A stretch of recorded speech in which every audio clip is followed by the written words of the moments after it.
We talked about how the economy affects the demand for our business. Now let's talk about how the economy affects the demand for our products. And I'm really excited about sharing some of this stuff. This is pretty cool, neat stuff. There's been a long-standing debate amongst marketeers and business owners for a long time, and it kind of goes like this.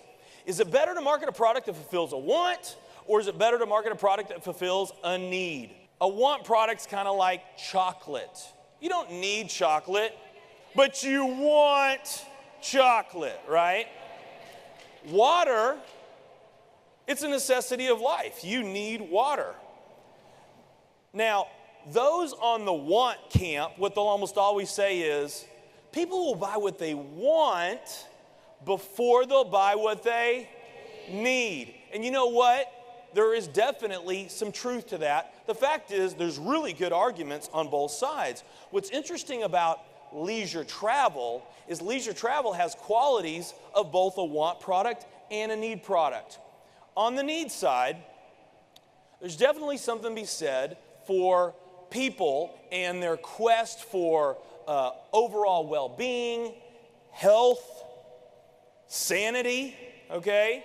There's some good arguments there that leisure travel does have need qualities.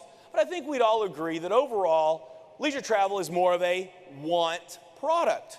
But what's really interesting, when people talk about leisure travel, they don't say, I want a vacation. They say, I need a vacation. There are some want products that have a tendency to do really well in a down economy. They're counter-cyclical. One of the best examples I could show you is movies. Did you know that during down economic times, movies always increase in sales? It's always happened. As a matter of fact, right now, it's happening in a big way. One of the best performing companies on Wall Street today is Netflix. Why is it that people want to watch movies more during a down economy? That's right. Escape is the word that I heard. People are stressed out. They're looking for something to break their mind. They're looking for an escape. Now, what's the ultimate escape? A vacation, of course. The thing is, though, in a down economy, a lot of times there's some people that think, I just don't have the money to go on a vacation. Well, that's where we get to come in. We get to come in and we get to tell people, hey, listen, instead of you going and watching that movie for 2 hours and living a fantasy through that movie and watching somebody having a blast on the beach in Bahamas, with World Ventures, I can show you how you can easily afford to go to the Bahamas. Not only that, with our Travel Dollar program, I can actually show you how you could travel for free. Now, here's the point right here that I want you to make special note of. When finances are tough, when the economy's down, the desire for leisure travel only goes up. It is higher than at any other time. Why is that? Because people are looking for and they need an escape, and a vacation is the perfect escape, okay? Now, if travel sales as an industry, if the sales do decline, which I will tell you rarely occurs, unless we're in a pretty serious recession like we are now. If travel sales as an industry go down, a couple things happen that really play to our favor. The first one has to do with our suppliers. Now, our suppliers are very different from like a traditional manufacturing company. Let's say that you owned a men's shirts manufacturing company, and the demand for men's shirts goes up. When that demand goes up, you start to produce and manufacture and sell more shirts. If the demand goes down, you produce and manufacture less shirts, right? And if you had any excess inventory, you can hold that inventory and then you can sell it later. So according to your demand, your costs will go up and down. Now, with our suppliers, it's a much different situation, and I'm talking about the hotels, the resorts, the cruise lines that we do business with. Because when the demand goes up, what do? They build more cruise ships, they build more hotels, they build more resorts.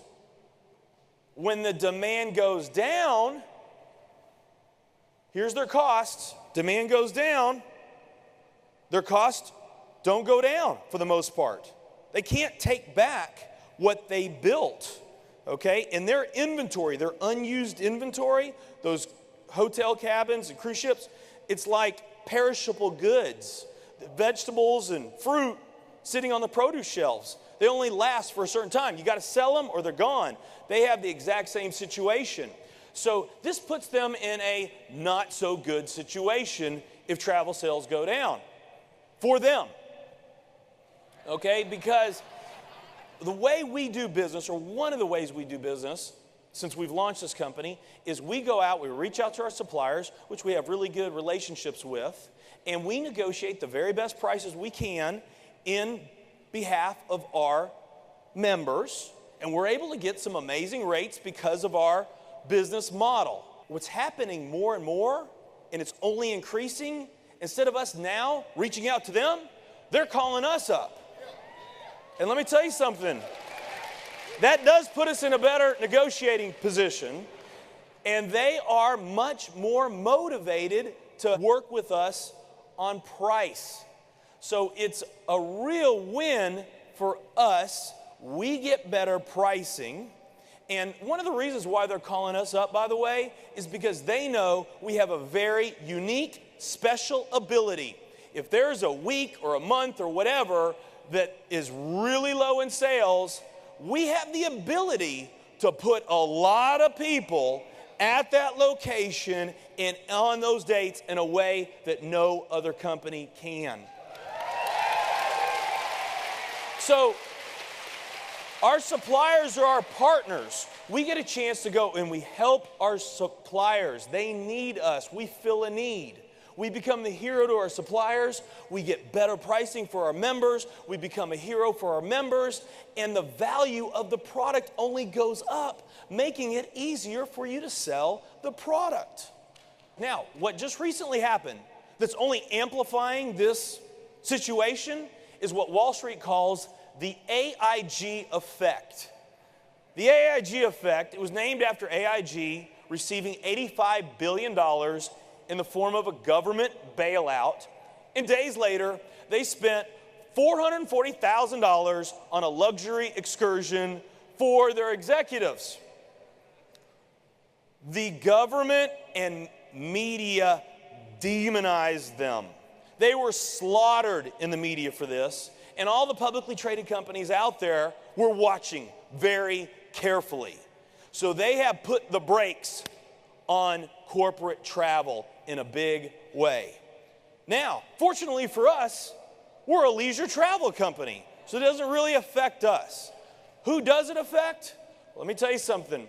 There's a lot of 5-star and 5-diamond, beautiful hotels and resorts that their number one customer are the IBMs of the world and these publicly traded companies. So again, they're in need of us more than ever. So what you can expect to see in the future is a program and pricing that's just going to continue to get better and better and better and more in need in today's times. The other thing that happens when the economy and the recession kicks in is that the consumer's purchase behavior changes. They now start to become much more price conscious, much more price sensitive. Now, what I have heard recently, and I'm certain some of you have probably heard something like this, a question that kind of goes like this. Okay, you're in the travel business, and with the economy the way that it is right now, and I've heard travel sales are down right now. Isn't that bad for your business? Well, that'd be kind of like me asking you if you're in the restaurant business. Hey, the economy's down. People are spending less money at restaurants right now. Isn't that bad for your business? Well, it kind